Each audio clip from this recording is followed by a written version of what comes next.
2010 was meant to be the year he broke the Federer-Nadal duopoly. In 2009, he became the only man to beat both of them en route to winning a Grand Slam. He rose to a career-high #4 ranking, and the sky was the limit for Argentina's Juan Martín del Potro. Then injury struck, and everything unraveled.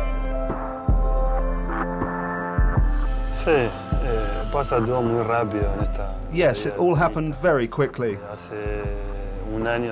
It was exactly a year ago.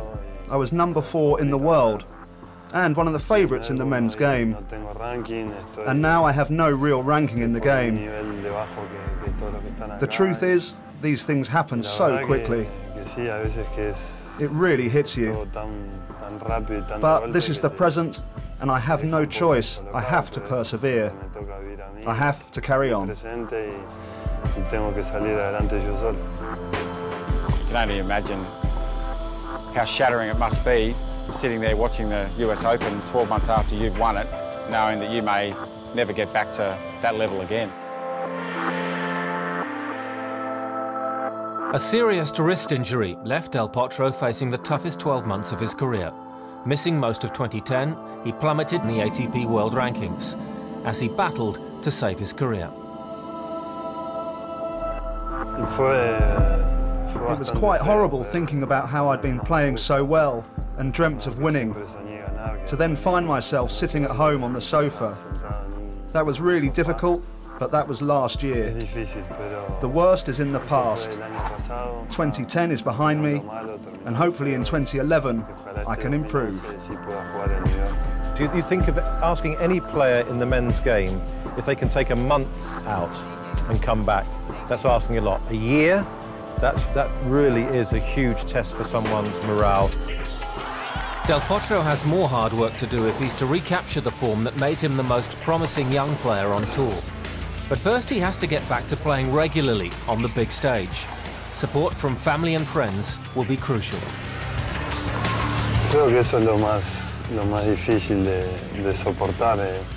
It was difficult to take, but I tried to remain upbeat, and I had my family supporting me, and so I always knew in my heart that I would return to play, and that is what gave me the strength to carry on. Spending so much time off, and so much time staying at home, being close to my family and friends, it helped me a lot to spend so much time with them, and I really enjoyed that. I know that if I'm able to play again, it's also thanks to them.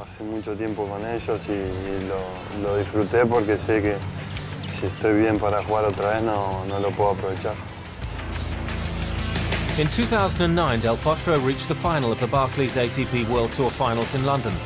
In November, as his rivals fought it out for the big prize, he was preparing for his comeback in Melbourne. To get fit, I trained as much as possible. All the time I continued to treat my wrist injury, but I also exercised. I ran, and I just stayed as active as I could. His reception in Australia was inspiring, but Del Potro knows he cannot rush his comeback. That could be a huge risk. Well, the operation was recent. It's only been 7 or 8 months, so it's normal that I still feel the consequences. But my objective these days is just to try to keep playing as best as I can, to regain my rhythm on court without too much bother, and then over time, the results should come.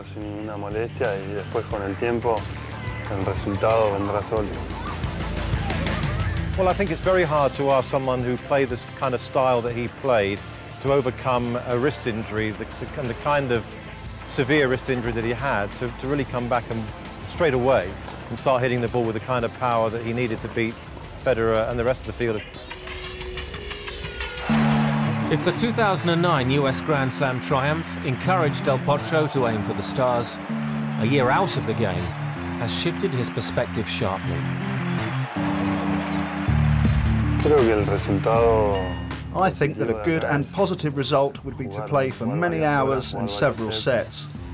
The most important thing isn't winning, but to play well and feel good.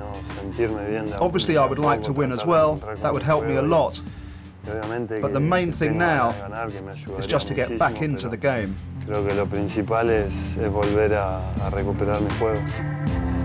On the comeback trail, he's in good company. Fernando Gonzalez and Nikolai Davydenko are recovering after serious injuries.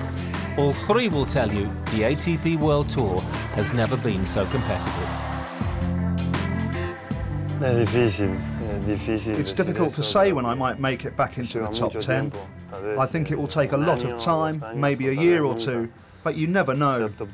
Obviously I'd like to get back to where I was again. I'll try my best.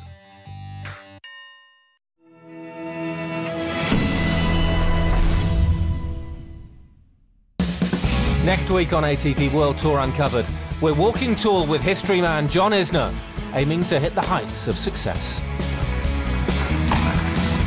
And they were the 2010 Wimbledon doubles champions. We catch up with Jürgen Melzer and Philipp Petschner as they plan their year ahead. Until then, don't forget to log on to atpworldtour.com for your 24/7 breaking news. See you next week.